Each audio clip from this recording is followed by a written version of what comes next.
خدائے واحد اور قادر مطلق کے نام سے مدد مانگتے ہیں، جس نے نبی موسیٰ کے ایام میں مصر پر ایک ایسی گہری تاریکی بھیجی کہ 3 دن تک وہ اپنے جگہ سے ہل نہیں سکتے تھے، اور وہ اندھیرا ایسا تھا جیسے موٹا موٹا ہو، ہاتھوں سے محسوس ہوتا ہو، اور بڑی ڈراؤنی آوازیں ارد گرد سے آتی تھی۔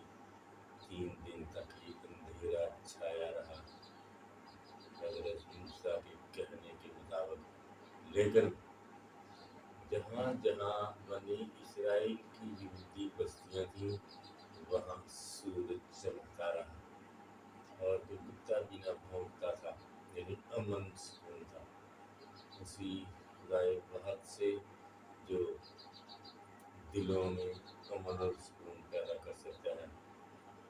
آج کاشفہ کی کتاب کا 13واں باب شروع کرتے ہیں، جس میں بڑی گہری باتیں اور بہت سی خوبصورت باتیں ہیں، اگرچہ ایسی باتیں ہیں جن کا سمجھنا مشکل بھی ہے، لیکن خداوند کرے تو ہم سمجھ بھی سکیں گے۔ آمین۔ 13ویں باب کی طرف ہم چلتے ہیں تو کتاب میں جو لکھا ہے، پھر میں نے ایک حیوان کو سمندر میں سے نکلتے ہوئے دیکھا،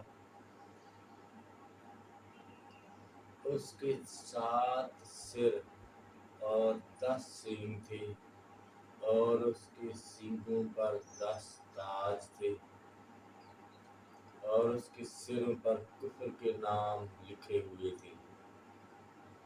جو حیوان میں نے دیکھا اس کی شکل تیندوے کی مانند تھی، پاؤں ریچھ کے سے اور منہ ببر کا سا تھا،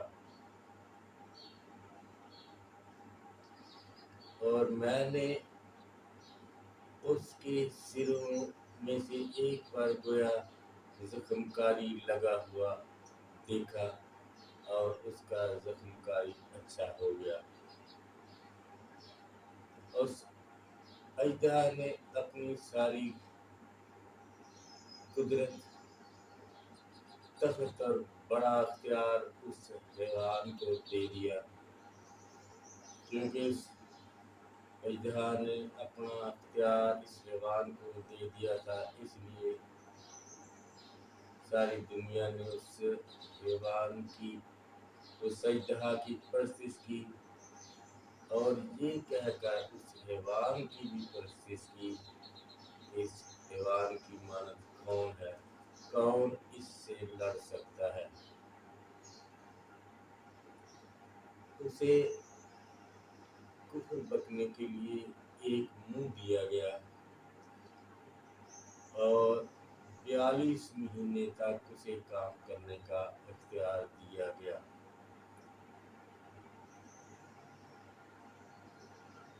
اور اس نے اپنا منہ کھولا کہ خدا کے نام اور اس کے جامع، یعنی آسمان کے رہنے والوں کے خلاف کفر بکے، اور اسے اختیار دیا گیا کہ وہ مقدسوں کے ساتھ لڑے اور ان پر غالب آئے، اور اسے ہر قوم، قبیلہ، زبان اور امت پر اختیار دیا گیا۔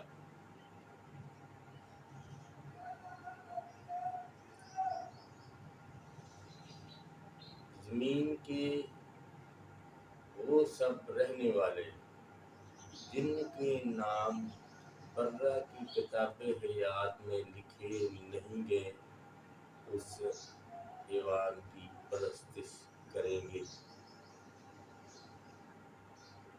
جس کے کان ہوں وہ سنے،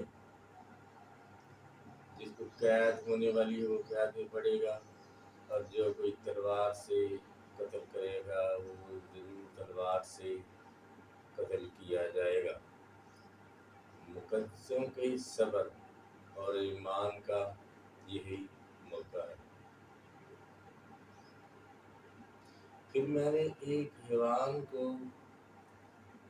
زمین میں سے نکلتے ہوئے دیکھا، جس کے برا کے سے 2 سینگ تھے اور وہ اژدہا کی طرح بولتا تھا، اور وہ پہلے یوان کا سارا اختیار اس کے سامنے کام میں لاتا تھا۔ وہ بڑے بڑے نشان دکھاتا تھا، یہاں تک کہ آدمی کے سامنے آسمان سے زمین پر آگ نازل کر دیتا تھا۔ ان نشانوں کے سبب سے جنہیں اس کے سامنے اس سے دکھانے کا اختیار تھا، لوگوں کو اس طرح گمراہ کر دیتا تھا، کہتا تھا کہ جس سے حیوان کی تلوار لگی اور وہ زندہ ہو گیا، اس کا بت بناؤ اور اسے اس حیوان کے بت میں روح پھونکنے کا اختیار دیا گیا تاکہ وہ حیوان کا بت بولے بھی، اور جتنے اس حیوان کے بت کی پرستش نہ کریں انہیں قتل بھی کروائے۔ اور اس نے سب غریبوں، امیروں، آزاد غلام، چھوٹے بڑوں کے ہاتھوں، دائنے ہاتھ اور ماتھے پر ایک ایک چھاپ کرا دیا، تاکہ ان کے سوا جس کا نشان یعنی اس حیوان کا نام اور اس کا عدد ہو اور کوئی خرید و فروخت نہ کرے۔ حکمت کا یہ موقع ہے جو ذہن رکھتا ہے وہ اس حیوان کا عدد گن لے، کیونکہ وہ آدمی کا عدد ہے اور اس کا عدد 666 ہے۔ کلام کے پڑھے اور سنے جانے پر خدا کی برکت ہو۔ آمین۔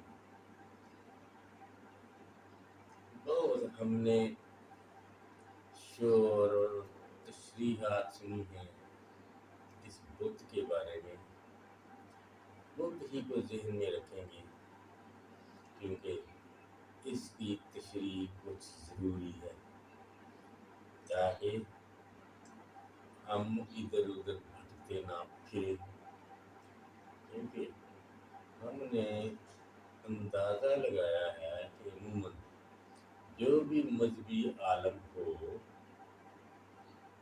جب سے سوال کیا جائے تو ضرور بر ضرور اس سوال کا جواب دینے کی کوشش کرتا ہے اور گہری باتوں کی تشریح بھی کرنے کی کوشش کرتا ہے۔ شاید وہ سمجھتا ہو کہ اس کے پاس پورا علم ہے۔ تو کئیوں کا ہم نے دیکھا بھی کہ علم جب کچھ کم ہو یعنی پوری تیاری نہ ہو تو تشریح ضرور کرتے ہیں۔ کئی دفعہ ایسے بندے جو نیکی ہوتے اپنی طرف سے اپنی کم علمی کا اظہار کرتے ہیں۔ جیسے یہ بت ہے، اسے اس کے بت میں روح پھونکنے کا اختیار دیا گیا تاکہ وہ بت بولے بھی۔ بڑی عجیب بات ہے، کوئی سمجھ سکتا ہے شاید یہ کوئی بڑا کمپیوٹر ہے یا کوئی ایسی چیز شیطان کی طرف سے کہ جو اس بت کو بولنے پر مجبور کرتی ہے۔ اپنے اپنے خیال کے مطابق سوچا جاتا ہے۔ میں اس لیے باتیں کرتا ہوں کہ مجھے پتہ ہے، یقین ہے، سنی ہے، میرے ساتھ ہوا ہے، میں بھی بستا ہوں دنیا میں ایک مسیحی کی حیثیت سے، اور مسیحیوں کی یعنی اپنے لوگوں کی پاک کلام کی باتوں کے بارے میں جو مشکلات ہیں ان کا، کیونکہ مجھے بھی سامنا ہے، اس لیے میں دیکھتا ہوں اور یہ بھی چاہتا ہوں کہ میرے دوسرے بھائی بہتر طور پہ سمجھ لیں، کیونکہ خداوند کی مرضی بھی یہی ہے۔ یہ بت کی بات اس لیے ہے کہ آگے جا کے بھی جب پیالوں کی بات ہوگی تو پیالوں میں بھی یہی بات ہے۔ 14ویں باب میں ہم دیکھیں گے کہ جو اس حیوان کے بت کی پرستش کرے گا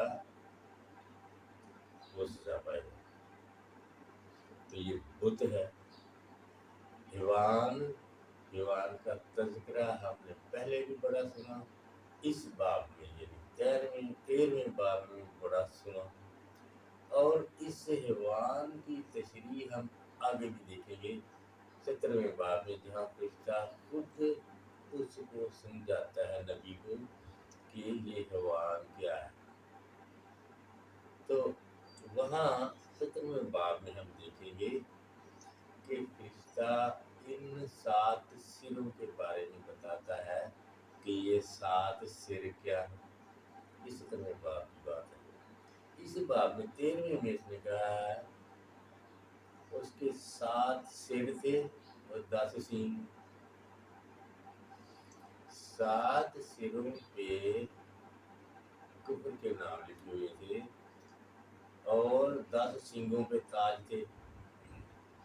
اس سے پہلے ہم نے جب دیکھا اسی حیوان کے بارے میں تو لکھا ہوا ہے جس عورت کے سامنے جا کھڑا ہوا جس کے 7 سر اور 10 سینگ تھے اور اس کے سروں پر تاج تھے۔ وہاں سروں پر تاج تھے اور یہاں سینگوں پر تاج ہے، یعنی تاج دونوں پہ ہے۔ اور دنیا میں تاج نشاندہی کرتا ہے بادشاہ کی۔ اور 17ویں باب میں وہ بتاتا ہے کہ یہ 7 سر جو تو نے دیکھے 7 پہاڑ ہیں اور 7 بادشاہ بھی ہیں۔ رشتہ بیان کرتا ہے، سمجھاتا ہے کہ یہ 7 سر 7 پہاڑ ہیں اور 7 بادشاہ بھی ہیں۔ کیسے بادشاہ ہیں؟ اس طرح سے سمجھاتا ہے کہ 5 تو ہو چکے ہیں یعنی گزر چکے ہیں، ایک ہے، ایک ابھی آیا نہیں۔ 5 گزر چکے، ایک ہے یعنی اس وقت حکومت کرتا ہے جب کاشفہ کی کتاب لکھی گئی یا باتیں ہوتی تھی، اور ایک آنے والا ہے اور جب وہ آئے گا تو کچھ دیر تک اس کا رہنا ضرور ہے۔ تو یعنی سر کیا ہے؟ یہ بادشاہ ہے۔ 5 ہو چکے، ایک ہے۔ اس وقت کون سا بادشاہ تھا؟ یہ تاریخ میں ہم سارے جانتے ہیں، بات کلام میں بھی نئے نامہ میں لکھا ہوا، اس وقت رومی حکومت تھی۔ رومی حکومت نے ہی خداوند یسوع مسیح کو مصلوب کیا۔ پلاطس حاکم تھا اور مصلوب کیا، رومی حکومت تھی۔ تو وہ کہتا ہے 5 ہو چکے، ایک ہے یعنی چھٹا ہے۔ 7 سر ہوئے، 5 ہو چکے، ایک ہے یعنی رومی حکومت ہے، اور اس کے بعد ایک اور آئے گی۔ 7 ہو گئے، 7 سر جن کے سروں پر تاج ہے اور ان کے سروں پر کفر کے نام لکھے ہوئے ہیں، یعنی وہ خدا کی عبادت نہیں کرتے، غیر اقوام میں سے ہے۔ یہاں یہ بات سیکھنی چاہیے، سمجھنی چاہیے غور کر کے۔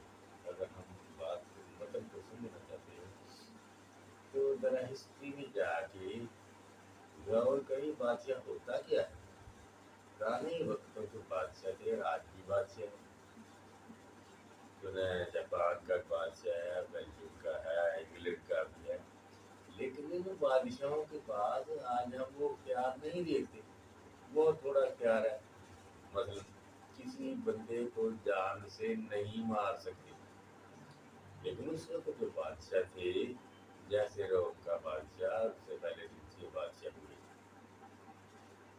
وہ سب کچھ کے مالک تھے، اپنے علاقے کی ہر چیز کے مالک تھے، جسے چاہے جان سے مار دیتے، جس سے مرضی جو چاہتے چھین لیتے،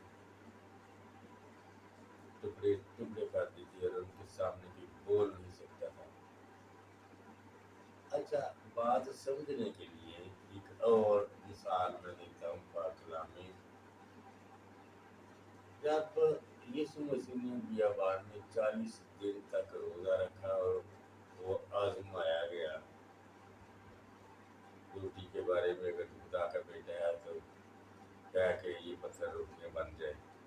اور پھر یہ بھی ہے کہ شیطان اسے اونچے پہاڑ پر لے گیا اور پل بھر میں دنیا کی ساری شان و شوکت دکھائی اور اسے کہا کہ یہ سب کچھ میرے سپرد ہے، جسے چاہتا ہوں دیتا ہوں، اگر تو گر کر مجھے سجدہ کرے یہ سب کچھ تجھے دے دوں گا. مسیح نے ابلیس سے یہ نہیں کہا کہ تو جھوٹ بولتا ہے، تیرے پاس تو ہے ہی نہیں کچھ. نہیں، اس نے مانا ہے کیونکہ باپ آدم کے خطا کے بعد سب کچھ جو باپ آدم کا تھا اس کی میراث تھی وہ ابلیس کے پاس چلی گئی اور باپ آدم اس کا غلام ہو گیا. اس لیے دنیا کی ہر چیز اس کے اختیار میں ہو گئی. اچھا، تو ابلیس نے دنیا کی ساری شان و شوکت اسے دکھائی، تو کیا دکھایا تھا؟ ذرا اس پہ غور کریں کہ اس نے یسوع مسیح کو ایک انسانی جسم میں تھا کیا دکھایا تھا؟ کہ تجھے ایسا ہی بادشاہ بنا دوں گا جیسا روم کا ہے اس وقت یا اس سے بھی بڑا. بادشاہ کیا کرتا ہے؟ اس کے پاس فوجیں، اقتدار، اس کے منہ سے ہر ایک بات نکلی قانون ہوتی ہے، ایسی جیسی خدا کے منہ سے نکلی ہوئی، اور وہ اپنے آپ کو خدا ہی کہتا ہے جیسے روم کا بادشاہ دوسرے بادشاہ کہتے تھے. اور شراب اور سونا چاندی اور دولت، آدمیوں کی جانیں ان کے اختیار میں، اور آدمی کو جو مرد ہو تو اس کو بے تحاشا خوبصورت عورتیں ملتی ہیں، جس کی وہ خواہش کرتا ہے وہ اس کے پاس لائی جاتی ہے. تو یہ ہے یاشی جو بادشاہ کرتے تھے، یہ ہے بادشاہ.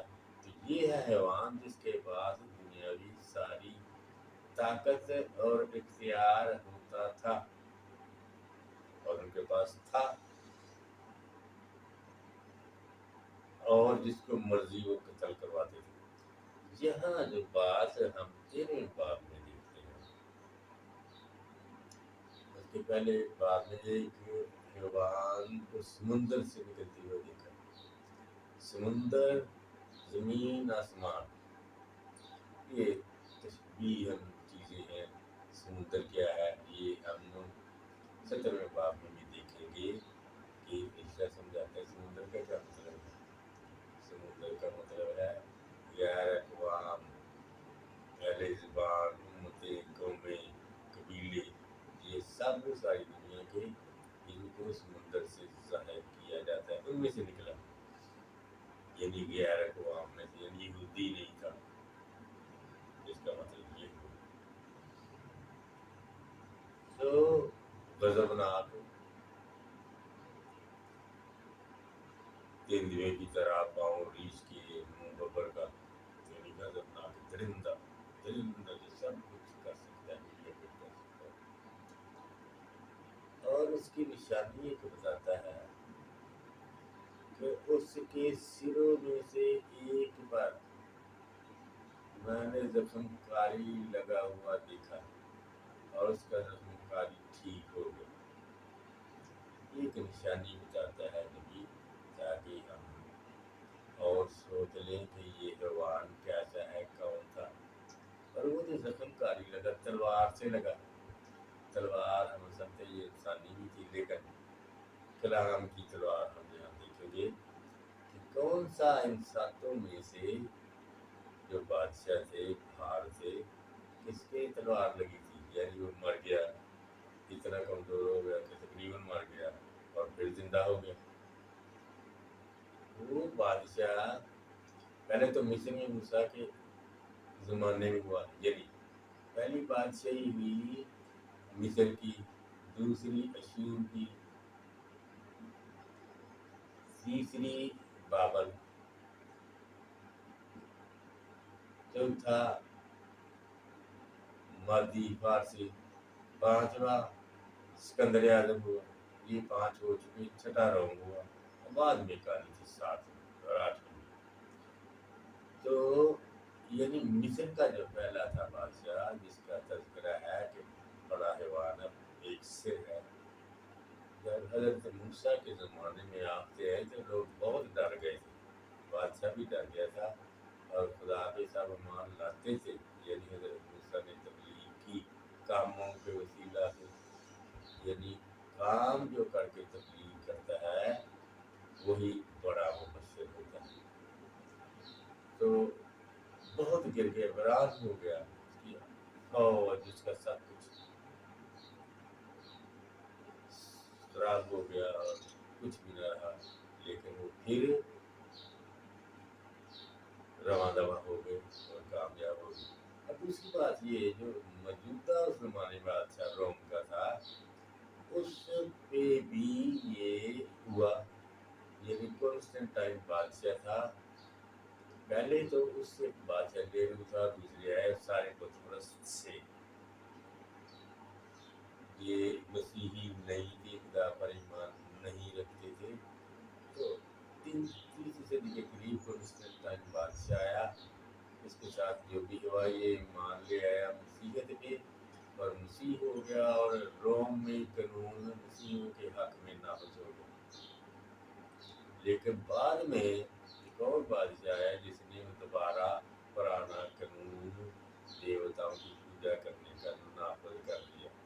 اس یہ ظاہر کرتا ہے کہ اس کے تلوار لگی تھی، یعنی وہ مر گیا تھا تلوار کے سبب سے، کلام کے سبب سے، لیکن بعد میں پھر زندہ ہو گیا، اس کا زخم کاری اچھا ہو گیا. یہ ہے اس کا مطلب. تو ظاہر کرتا ہے اس سے بھی، رسول ظاہر کرتا ہے کاشفہ لکھنے والا، کہ وہ حیوان بادشاہ ہے، اور اس کی بادشاہت اس طرح کی تھی کہ جس کو مرضی مارتا، جلاتا، ٹکڑے ٹکڑے کرتا، اور ہر طرح کی عزیت دینا اس کے لیے روا تھا، دے سکتا تھا، کوئی ٹھہر نہیں کر سکتا اس کے سامنے. تو یہ ہے وہ حیوان. یہ ہوا. اور اس حیوان کے بارے میں اور باتیں ہیں، لیکن اتنا ہی کافی ہے. آگے چلے ہم. یہاں بھی لکھتا ہے کہ اس حیوان کا جن لوگوں کے نام برہ کی کتاب حیات میں لکھے نہیں گئے، وہ سب کے سب اس حیوان کی پرستش کریں گے، یعنی اس کو خدائی مانیں گے. صرف لوگ بچے رہیں گے جن کے نام برہ کی کتاب حیات میں لکھے. اس کتاب حیات کا تذکرہ پہلے ہو چکا ہے پانی کے باب میں، جب تخت پر بیٹھے ہوئے تھے، ہاتھ میں وہ کتاب تھی جسے 7 مرے لگا کر بند کیا گیا تھا. بڑی باتیں، بس سیدھی سی بات یہ، جو برہ کی کتاب حیات ہے، خدا کے ہاتھ سے اس برہ نے کتاب کو لے لیا، تو اب وہ برہ کی ہوئی. اور اس کا تذکرہ ہم آگے جا کر پڑھیں گے. تو وہ بتیں گے، یعنی وہ اس کی پرستش نہیں کریں گے اس حیوان کی جن کے نام پر کتاب حیات میں لکھے ہیں. یہاں بھی لکھتا ہے جس کے کان ہو سنے. ہمیشہ ساری کتاب میں یہ بات ہے کہ جس کے کان ہو وہ سنے. جہاں نہیں لکھا وہاں بھی یہی بات ہے کہ جس کے کان ہو وہ سنے. جس کو قید ہونے والی ہے وہ قید میں پڑے گا، جو بھی تلوار سے قتل کرے گا وہ ضرور تلوار سے قتل کیا جائے گا. یہاں اتنی بڑی مصیبت میں وہ کہتا ہے مقدسوں کے صبر اور ایمان کا یہی موقع ہے. آگے چلتے ہیں. جہاں وہ کہتے ہیں میں نے ایک حیوان کو زمین میں سے نکلتے ہوئے دیکھا. یہ زمین کا کیا مطلب؟ وہ سرزمین جہاں اس زمانے میں جانی جاتی، جس کو لوگ جانتے، جس کا تذکرہ پاک کلام میں ہے، روم سے لے کر بنی اسرائیل تک. تو وہ کہتا ہے اس حیوان کے برہ کے سے 2 سینگ تھے، اور وہ اژدہا کی طرف ہوتا تھا. بہت گہری مختصر بات. برہ کے سے 2 سینگ تھے، ایک بات، اور دوسری وہ اژدہا کی طرف ہوتا تھا. برہ کے سے 2 سینگ، کیا مراد؟ اس سے مراد یہ ہے معلوم ہوتا تھا، یعنی وہ برا جو نجات دیتا ہے، اور جو ایسا ہے برا جس سے کسی کو کوئی ڈر نہیں، کسی کو اس برے سے کوئی خوف ہی نہیں۔ دیکھنے میں وہ برے کی مانند نیک، پاک، اچھا، صاف ستھرا، جس کی کوئی حد ہی نہیں، دیکھنے میں آتا، لیکن اجدہا کی طرح بولتا تھا۔ اجدہا کون سا؟ اجدہا کے بارے میں لکھا وہی پرانا سانپ جو ابلیس اور شیطان کہلاتا ہے۔ کہاں تھا یہ پرانا سانپ؟ باغ عدن میں، جس نے باپ آدم کو گمراہ کیا، ورگلایا اما ہوا کے وسیلے سے۔ یہ وہی اجدہا ہے، اجدہا کی طرح بولتا تھا۔ وہ کیا بولتا تھا؟ اس نے خدا کی کلام کو توڑ مروڑ کر پیش کیا، اور جب توڑ مروڑ کر پیش کیا تو ان کو سمجھ ہی نہ آئی، انہوں نے اسے سچا ہی سمجھ لیا۔ جیسے جب مسیح خداوند کو ابلیس آزماتا ہے تو کہتا ہے اگر تو خدا کا بیٹا ہے، یعنی شک ڈال دیتا ہے، کوشش کرتا ہے،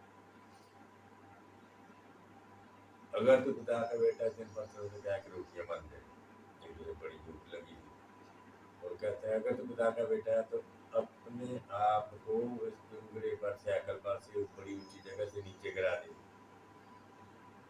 کیونکہ لکھا ہے کہ وہ اپنے فرشتوں کو حکم دے گا اور اسے اپنے ہاتھوں پہ اٹھا لیں گے، ایسا نہ ہو کہ تیرے پاؤں کو پتھر سے ٹھیس لگے۔ یعنی یہ اکانوے ظہور کی باتیں ہیں۔ تو بولتا تھا اس کی طرح، اجدہا کی طرح، یعنی پاک کلام میں، خدا کے پاک کلام میں جو رلا ڈالتا ہے، یعنی اس میں اپنی باتیں ڈالتا ہے، توڑ مروڑ کر اسے بیان کرتا ہے، یعنی سچی بات کو جھوٹ ہی بنا دیتا ہے۔ یہ ہے اجدہا کی طرح بولتا تھا، مطلب یعنی دیکھنے میں برے کی طرح، نرم دل، اچھا، جس سے کسی کو ڈر ہی نہیں، پاک نیک، لیکن کلام اجدہا کا، یعنی ابلیس کا، جو جھوٹ بولتا اور کلام میں ملاوٹ کرتا ہے، یہ ہے اس کا روح۔ اور اس کا جو بت ہے، بت جیسے ہم نے بات کی، یہ کہتا تھا دوسرا حیوان کہ اس حیوان کا، یعنی اس بادشاہ کا، مثال کے طور پر روم کے بادشاہ کا جو سسٹم تھا بادشاہت کا، وہی بادشاہت بناؤ، یعنی اسی طرز کا سسٹم ہو اور میں اسی طرز کا بادشاہ بنوں، یہ تھا، یہ ہے اس کا مطلب۔ بت کا مطلب یہ ہے کہ اسی طرح کا بولے بھی، کا مطلب بالکل اسی طرح کا، جو کام بھی اسی طرح کے کرے، اور جو کوئی اس بت کی پرستش نہ کرے اسے قتل بھی کرائے، اس کو کیا تقی صاحب اختیار کے پاس جب آ گئے، یعنی روم کی کے بادشاہ کی حکومت جیسا جب وہ بنا، جب اس نے بنایا، لوگوں کو پیچھے لگایا، کیونکہ اسے اختیار تھا کہ بہت سے نشان دکھائے، وہ گویا اس طرح کی باتیں کرتا تھا، لوگ اسے آسانی سے گمراہ ہوتے تھے، اور کئی عجیب نشان بھی دکھاتا تھا، کیونکہ ابلیس کے پاس بھی ایسی گمراہ کن تعلیم، قدرت ہے کہ لوگوں کو گمراہ کرے، جیسا دوسرا تسالونیکیوں دوسرے باب میں پولس سمجھاتے ہیں کہ کیسے وہ آئے گا، اس کی آمد کیسی ہوگی، ابلیس کی آمد کیسی ہوگی جب وہ آئے گا، جس کی کی آمد شیطان کی تصویر کے مطابق ہر طرح کی جھوٹی قدرت، نشانوں جیب کا منہ اور ہلاک ہونے والوں کے لیے ہر طرح کی ناراستی کے دھوکے کے ساتھ ہوگی۔ ناراستی کا دھوکہ، باتیں وہ ایسے کرے گا جیسے راست ہے، سچا ہے، لیکن وہ ناراستی ہی ہوگی۔ ہر طرح کی جھوٹی قدرت، یہ باتیں میں اس لیے کرتا ہوں تاکہ اگر موقع ملے تو ہم اس پہ غور کریں۔ شیطان کے پاس اس طرح کی جھوٹی قدرت ہے کہ وہ بندوں کو آسانی سے بہکا سکتا ہے۔ جو کمزور ایمان والے، کمزور دل والے، جن پہ خدا کے پاک روح کی مہر نہیں لگی، وہ آسانی سے بہکائے جاتے ہیں۔ تو جھوٹی قدرت، میں یہ کہتا ہوں، اپنے آپ کو یاد کراتا ہوں کہ جب کبھی موقع ملے شیطان کی جھوٹی قدرت کے بارے میں ہمیں سیکھنا چاہیے، کیونکہ اس کے پاس آنکھیں بند کرنے والا کچھ علم ہے، قدرت ہے، جس سے وہ بندوں کو آنکھیں بند کر کے ان کی آنکھیں بند کرے کچھ نہ کچھ عجیب دکھا سکتا ہے اور ان کے ذہن میں بٹھا سکتا ہے۔ یہ ہے اجداد کی جھوٹی قدرت، اور یہ خدا کی طرف سے ہوا، اس کو اختیار کیا گیا۔ تو خاص مطلب یہ ہے کہ بت جو کہتا تھا اس کا بت بناؤ، یعنی اسی طرح کی طرز حکومت بناؤ، میں بناؤں گا، اس کا ہیڈ بھی وہی خود ہی ہوگا، بادشاہ خود ہی ہوگا۔ اور پھر آگے جا کے لکھتا ہے ہم نے چھوٹے بڑوں، امیر و غریب و آزاد غلام کی دہنے ہاتھ اور ماتھے پر ایک مہر چھاپ کرا دیا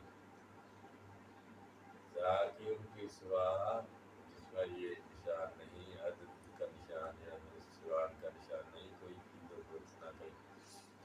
یہاں خرید و فروخت سے کیا مطلب ہے؟